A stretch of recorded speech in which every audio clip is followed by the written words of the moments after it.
Okay, thank you, Tommaso. Thank you for inviting me to this colloquium.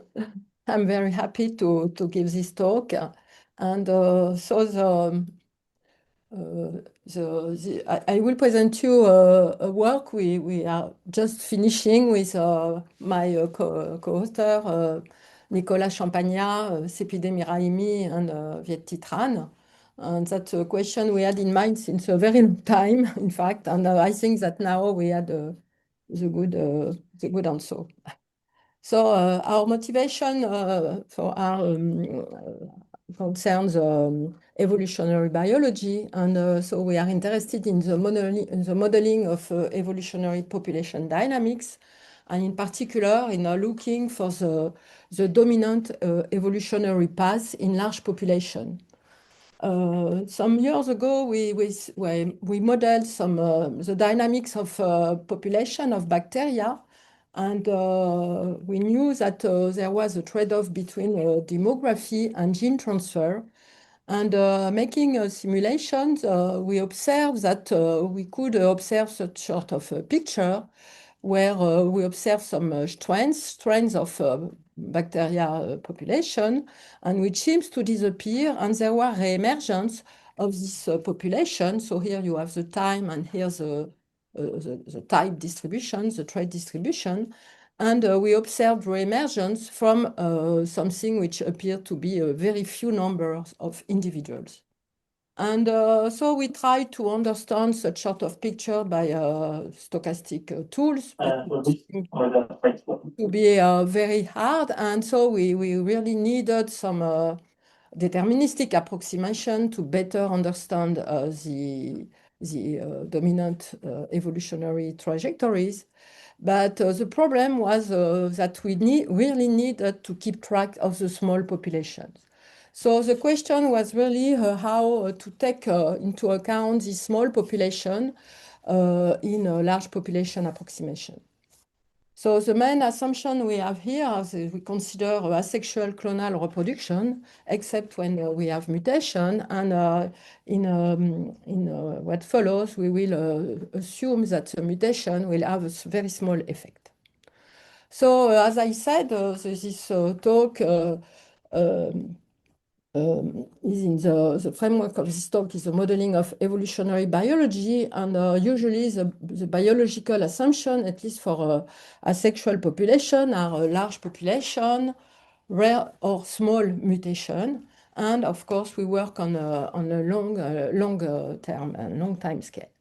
And of course, this is a multi-scale question, and there have been in the literature different mathematical approaches using different analytical tools.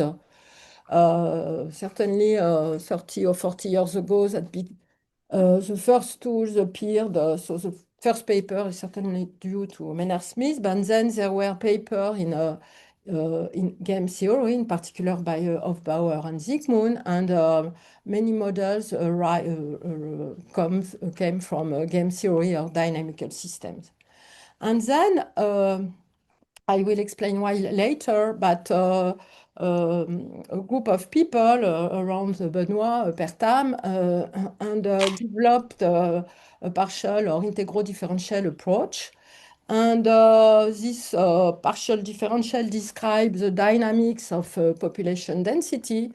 And they introduce, I will describe that later, a small parameter in this equation, and to obtain some Hamilton-Jacobi equation describing in some situation the concentration phenomenon on advantageous mutants.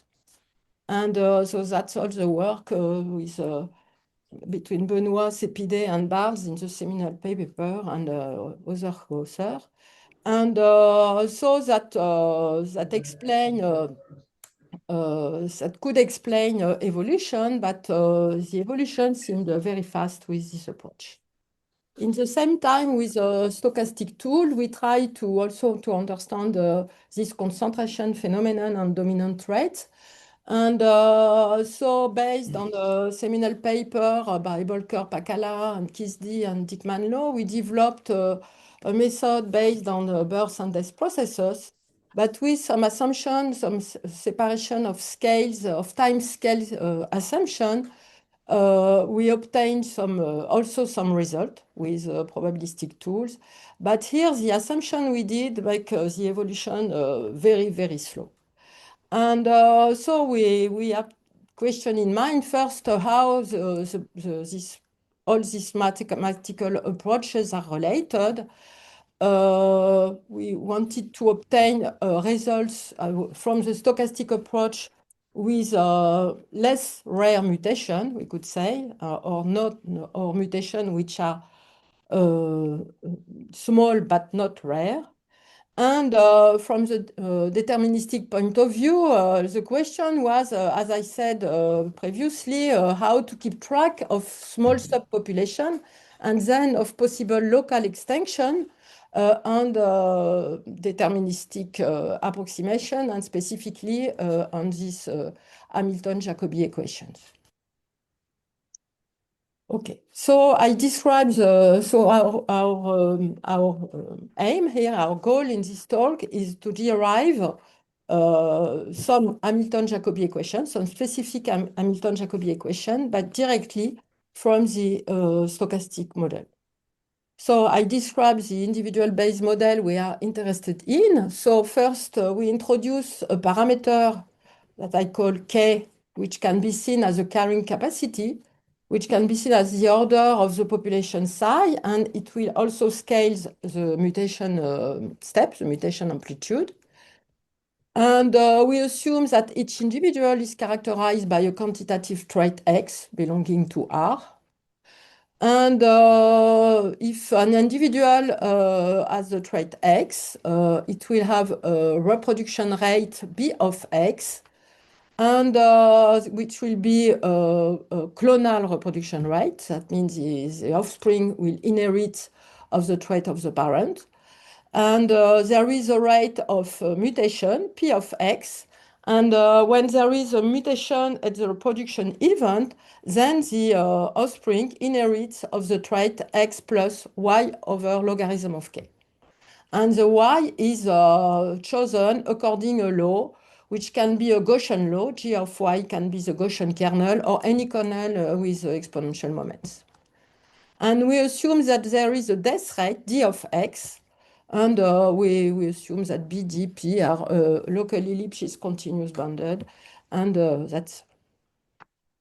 And so a notation, we will see that for this stochastic model, the good trajectory space will be what is called the Skorood space that I denote by this D, and that's the space of left limited and right continuous function. All our processes will have jump, and that's a good space to work in probability. Okay, so the population dynamics will be described by a Markov process. And in fact, we will consider two Markov processes. The first one, so it will be the values of zk, the process zk. So zkt will be a measure, a point measure on R, on the space of traits, and which will count for any individual alive at time t. So V is the label of an individual alive at time t. You count the individual by adding a Dirac mass, a Dirac measure, on the trait of this individual. So that's a measure on R, and so which give you a representation of the population at each fixed time. But we will, in fact, interested in what is called the historical process, which is a process similarly constructed, but here we take into account all the trait history of the individual alive at time t. That means that we introduce the lineage of the individual V that I denote by xkt, so which is either its trait or the trait of its ancestors in the past until time t. And the process, you see, so you consider the sum of Dirac measure, but on the trajectories, the trait history of the individual V until time t. So this trajectory is stopped at time t. And so this measure is a measure on the lineages, on trajectories. Okay? So since we have birth and death, we have jumps for these processors. And moreover, the lineages also can jump when you have mutation at birth of an individual. And so that's why the trajectories of these processors are left limited and right continuous in time. Mm. Okay. So we assume that at time zero, the population measure Z0K is distributed as a Poisson measure with intensity K to beta 0K of x dx. So beta 0K is a function which will tend to beta 0 when K tends to infinity. So that means that at time zero, the population size, which is written here, it's of order, I have something here, is of order the integral of k to the beta 0 kx dx. That's the average of the initial population size. Okay. So if we come back a little, forget to a simplest case where the mutation of order one. So there are old paper relating the stochastic process to the deterministic approach. So that means that if we assume that Z0K is of order K at time zero, and if we rescale this population process by 1 over K, then when K tends to infinity, one can prove that the measure we introduced earlier, the measure Zk of T dx, will converge to the solution of this integral differential equation, which is which can be seen of the equation for the population densities. Okay, so that's the deterministic point of view to consider this equation, and here we can the population, the density of the population at time t with trait x is described by n of tx, and we have nt solution of this equation. So in this scale of order one, one can describe, one have tool to describe these ancestral lines. For example, if there is a stationary measure for the deterministic equation, and so with Vincent Calvez, Benoît Henry, and Viet Titran, and so we use the branching processes and specific spinal techniques for branching processes. But also Forien, Garnier, Patou used neutral fractions for the same aim. We were able to obtain the trajectory of the typical lineage of an individual chosen at random at time t. So you observe your population. So the gray part here is the dynamics of the population, since we assume that we have a stationary measure for this equation. So, and you assume that we are under the stationary measure. But at time t, if you have the description of the population at time t, it's given by the support of this stationary measure. But you see that if we pick at random an individual here at time t, and if you consider the history of the traits of its ancestor, it's not at all, it does not seem to be close to the mode of the distribution. And you see that in the past, it is explained by individuals living in who lived in the tail of the distribution at time zero. And that's due to the fact that you have local extension, and then the population at time t is not explained by the core of the distribution, but curiously by the tail of the distribution.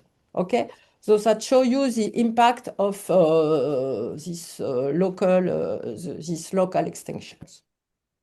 Okay, so but now we want to come back to our evolutionary scales. And so working on this equation, so since the seminal paper by Barle, Meraimi, Pertam, used to take into account the biological time scale, our colleagues introduced some parameter, some small parameter epsilon, and so they make a change of this equation, so changing the time t by t over epsilon and introducing this mutation kernel, taking into account that the mutations are of order epsilon.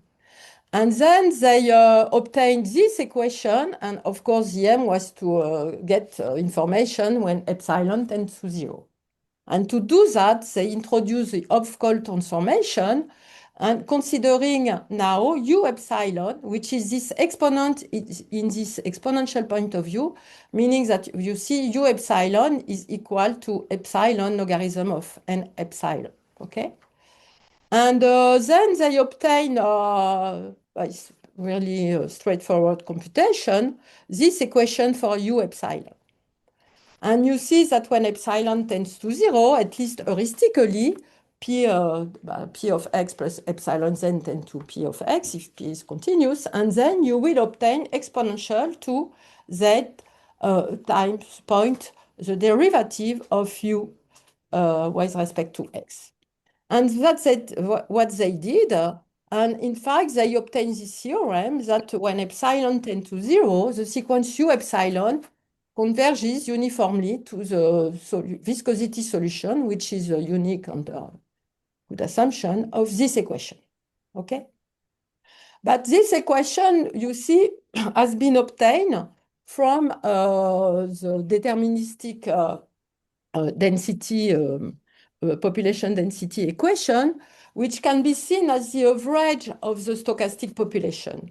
And in this sense, or average or large population approximation. And since you are in a large population approximation, in fact, the equation on n here does not take into account all the extension, the local extension, which can be obtained in the stochastic process when the stochastic process has when there are very, very small subpopulations. Okay? And so the question was how to transform this equation to obtain an equation which could be more closer which could better describe this evolutionary path. So some modification of this equation have been done, but directly on the deterministic equation. So there are different papers, and in particular the paper Miraimi, Barle, Pertam, Souganidis, on which we work a lot. And they introduce some restriction on the density, the population density dynamics to obtain slightly different Hamilton-Jacobi equation closer to what we could expect. But so our goal here in this talk is to derive directly some Hamilton-Jacobi equation from the stochastic framework and to find for us a good limiting object. And you will see that it will combine, so it's a variational point of view, and combining large deviation results and a property of branching processes. Okay, so now I describe our approach. So we, as I said, we want to track the small population. In fact, we will track the population of size k to some exponent. So a first remark we can do is that without mutation, if you consider a stochastic population process issued from only one individual with trait X, without mutation, it's a branching process. And we know that its expectation is of the form k to, so it's of the form, if we take x, sorry, in the logarithmic time scale t logarithm of k, then its expectation will be in k to the exponent b minus d of x. That means the growth rate times t. So that's the first indication to think that the good stochastic object to observe is this quantity. That means what we called it the exponent process. That means the logarithm of the logarithm, sorry, of the counting, the branching process taken in the logarithmic scale and divided by logarithm of k. That will give us this exponent process. So in a previous work, we studied such processes directly by we tried to obtain a direct convergence of these exponent processes, but that we were obliged to discretize the space and to make very, very assumption. In fact, essentially no local assumption, so which was and supercritical processes. So these assumptions were improved, have been improved very recently by our PhD student Anwar Jedi, but always in this context of discretization of the trade space. So here we want I will show you another approach, but essentially without assumption on the growth rate and based, as I said, on the variational point of view. So as I said, the analyst made a Hopf-Call transformation with a parameter epsilon, and our point of view is to do such similar thing, and replacing in our setting, epsilon will be replaced by 1 over logarithm of k. Okay? And so we will consider the time scale, as I say, t times logarithm of k, the mutation of order 1 over logarithm of k. Okay? And we will work with the lineages. That means with the trait history of each individual. So that means the main object we consider is here. We consider a space, a set of trajectories. Remember, capital D is our set of left limited and right continuous trajectories on R. And for each time t, we consider the function such that restricted on 0t, they belong to such. We consider the restriction to 0t of functions of A. And we consider now, we count, remember, theta k, the historical process, count, take into account all the lineages of the individual, the life at time t logarithm of k. And so here we count the individual whose lineage, whose trait history belongs to AT. And that's the good object for us, which we will denote it by NKAT. Okay? That's the number of individuals alive at time t logarithm of k, whose lineages until time t belong to A. And sorry. So remember, so by simplicity, I denoted NKT, but here NKT will be in the time scale, the logarithmic time scale. Okay? And our aim is to study the behavior of logarithm of NKAT over logarithm of k when k tends to infinity. And t will be fixed. Okay, so I will define the growth rate for an individual with trait x, which is R of x, which is b plus p minus d. And we have no assumption on the sign of R. It's totally general. And so we consider the Hamiltonian p of x time the integral of exponential to alpha y minus 1 g of y dy. Okay? Remember that this quantity appeared in the Hamilton-Jacobi equation obtained by Barnum-Mirahim-Hippertam. And so we associate its Legendre transform, which is defined as usual here. And we define a functional on the function of D, which is IT of f, which is integral, so it's a very usual functional, integral from 0 to t of this HAL, this Lagrangian HAL of s, f prime of s ds if f is absolutely continuous on 0t, and plus infinity if otherwise. And the main function we will the main functional we will use is this one for a function. Sorry, it's not C, it's AC here. From 0t into R, we define ft of f, which is beta 0 of f0. Remember, beta 0 was obtained. That's the assumption on the initial condition plus integral from 0 to t of r, the growth rate taken on f of s ds, minus this functional action it of f. Okay? So now I give the main results. So Hello. the theorem, the first theorem is as follows. We prove that for any fixed t and a closed set A into d from 0t to r, we can prove that our, say, exponent process, logarithm of nk at over logarithm of k, has a limit sup which will be less than the supremum of this functional ft of f for small f in A, and such that for any time between 0 and t, this quantity is larger than 0. Okay?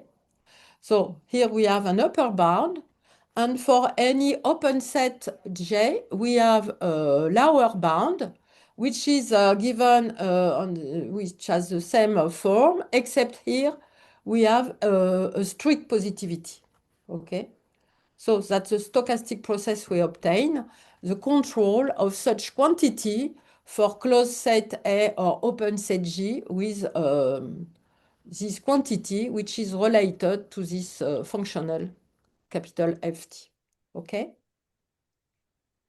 And remember, that's an exponent. That means that if we consider this is a population, and it's the number of individuals whose trait history at time t belongs to A, and that says that it's of an order k to something which is between these quantities. So that's sort of exponent for the population size. Okay, so that's the first point. And now what we consider UA of Tx, which is defined as the supremum of this quantity Ft of f, for f absolutely continuous. And if f is not absolutely continuous, this quantity is minus infinity, such that Ft of x equal x. So the terminal value of small f is x. And moreover, that's the point, for any s between 0 and t, our functional capital F s of s is larger than A. Okay? And now we take two sets to remember we have a closed and an open set, A and G, and we choose as A x delta x delta, which is the set of function f such that the terminal value f of t belongs to x minus delta x plus delta, the closed interval. And you have a similar definition for j x delta of t, but here we have an open interval. So the condition for this function and for the set is on the terminal value of the function f. Okay? So that our two sets, it's a closed set of D and an open set. And the second theorem is to say that if we consider first the limit inf and sup, infimum and supremum in K, and then the limit infimum and supremum in delta, when delta tends to 0, then these two quantities are between the limit when a tends to 0 of ua of tx and u0 of tx. Okay. And one can prove that the function which are to a this constraint here associate ua of tx is almost everywhere continuous with respect to a, and up to a slight perturbation of the initial condition, which was already developed in the paper by Balmiraimi, Pertam, Sougadidis, then we can prove that this limit, there is a limit when delta tends to 0 and k tends to infinity of the quantity logarithm of n k a t x delta t divided by logarithm of k, and this limit is u0 of tx. That means that here, remember, it's the exponent of the population of individuals which at time t have lineages belonging to this set, and we make delta tend to 0. That means that the individual at time t has approximatively the trait x. And the size of this population is of order k to this u0, and u0 is defined here, and you assume that here the functional fs is positive for all time between 0 and t. Okay? And now the last theorem is to relate this function u0 to an Hamilton-Jacobi equation. And so we consider the set omega tilde 0, where, which is a set of tx such that there exists really a function, an absolutely continuous function, small f, with finite terminal value x, and such that fs of small f is greater than 0 for all s in 0t. So all the exponent has to stay positive, at least non-negative, all the time between 0 and t. And so it's easy to see that if tx is in the complement of this set, u0 will be minus infinity. And on this set, of course, by definition, u0 is larger than 0. And we define the subset of omega tilde as 0, which is omega 0, and which is a set of tx such that u0 is strictly positive, is positive, okay? And what we can prove is that this function u0 is a unique locally Lipschitz continuous and bounded above viscosity solution of this Hamilton-Jacobi equation, which so you see that inside, if tx is in this set omega 0, then you have the Hamilton-Jacobi equation as earlier, as previously. On the boundary of omega 0, we have a Dirichlet condition, and here omega 0 so it's a free boundary condition here. And of course, u0 is beta 0, so that was our initial condition, if beta 0 is positive. Okay. So in the paper by Miraimi, Barl, Pertam, Souganidis, there were such sort of equation which appeared. And also there is a paper by Calvez and Lam when they prove the uniqueness of such short straight constraint boundary equation. Okay. So that's our results. And now I give a few words on the proofs. So the proofs are essentially based on the properties, the branching property of our stochastic processes. And first, we use a large deviation principle for the process which describes the lineages of individuals. So we consider the auxiliary pure jump process XKT, which describe the dynamics of the traits of an individual and its ancestor. And so it will describe the mutation dynamics. And so it's a process, with real values. and its generator is written here. That means that the trait, when there is a mutation which appears at trait, which occurs at trait p of x, then the mutation, the trait will jump from x to x plus y over logarithm of k, and y, as I said, is chosen over according to g of y dy. And so it's a process on R, taking values in R, and we denote by its law, but we consider it at the logarithmic scale. And okay. And we can, so it's known, so it's a pure jump process, and it's well known that there is a large deviation principle for this process. So of course you can observe that when k tends to infinity, the mutation step tends to zero, and so this process stay constant. Huh? But we have a large deviation principle describing the behavior of the process.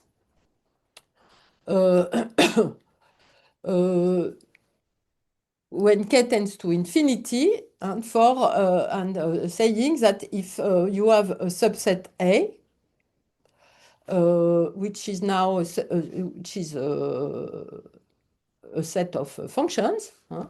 The probability for xk at the logarithmic time scale to belong to A is logarithmically between minus the infimum of the functional I for f in the interior of A, and here you have the same functional but for f in the closure of A. So that's well-known results, and I think the best paper really focused on the pure jump processes is due to Leonard in 2000. So we have, for the lineages, a large deviation principle. And now the main property, which is really based on the branching property of our stochastic processes, is that we can describe the expectation of our exponent process, our process nkAt, with respect to the dynamics of the lineages. That means, remember, nkAt is the number of individuals whose trait histories belong to A until time t. And we are able to describe its expectation, and only its expectation, as a functional where only the real valued process xkt is involved. You see? And that's the basis of our approach, that to use this Feynman-Kac formula and the previous large deviation principle to prove first that we have some information on the logarithm of the expectation of our process. But of course, as I said, if you consider the average of the process, we don't see the effect of the local extension. So we need to go further. But the first step is to prove that the logarithm of the expectation over logarithm of k, when k tends to infinity, is comparable to FTF. And remember, FTX involves beta 0, that's appear here, R, the integral of R of f, R, the growth rate appears here, and the ITF, which is given by the large deviation principle for xk. Okay, so we understand the form we obtain here. And now the main part of the work is to go from these results for the expectation to results without the expectation. So the first thing is to prove the upper bound. That means this result for any closed set of the trajectory set. So the first thing, which is easy to observe, is that we can,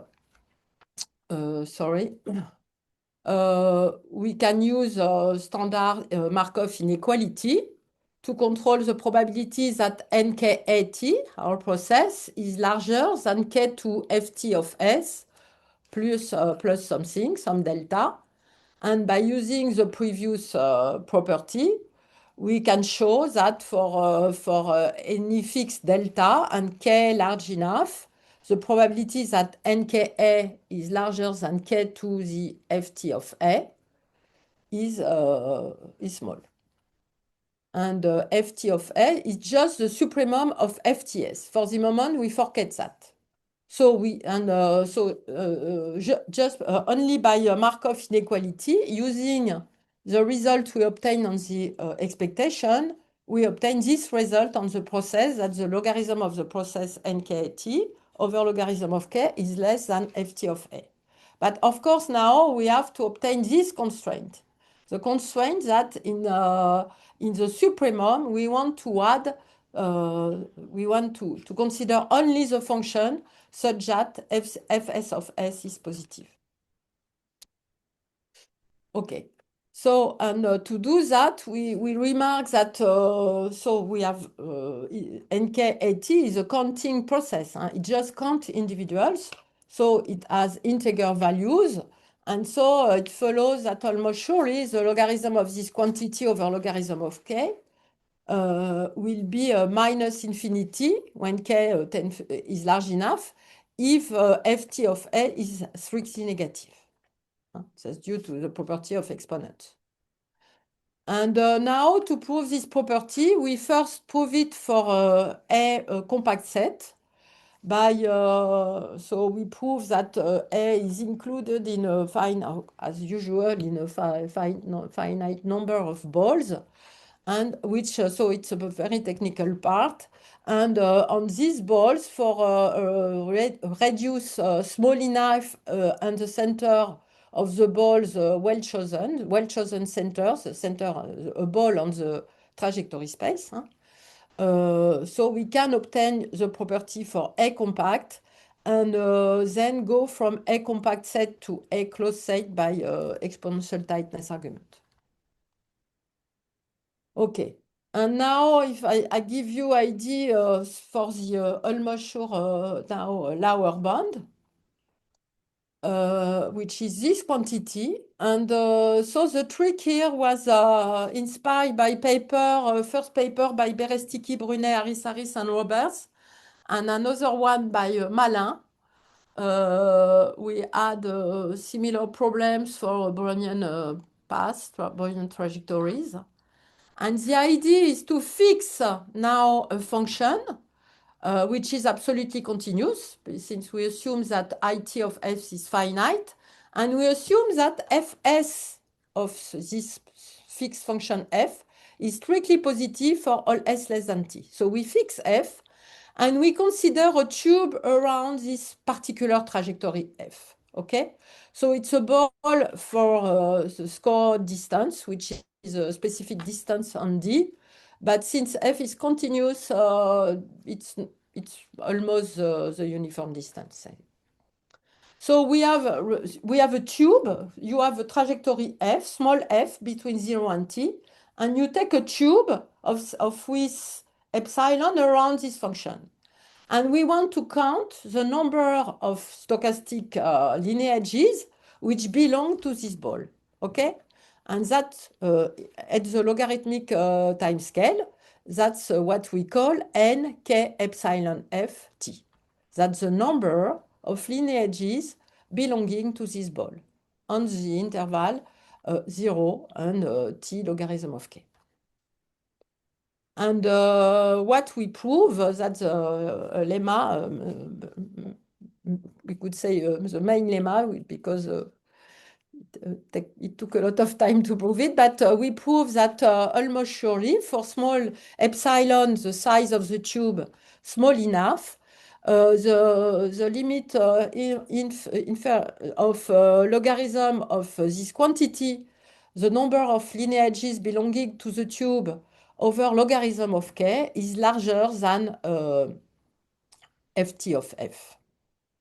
So if we have this result, then we can deduce the lower one very easy. So to do that, we continue to use the properties, the branching property of our processors.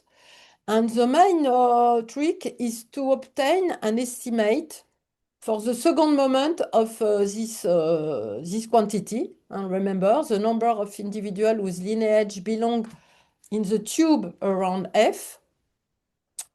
And we prove that the second order moment can be compared to the square of the first order moment times some quantity.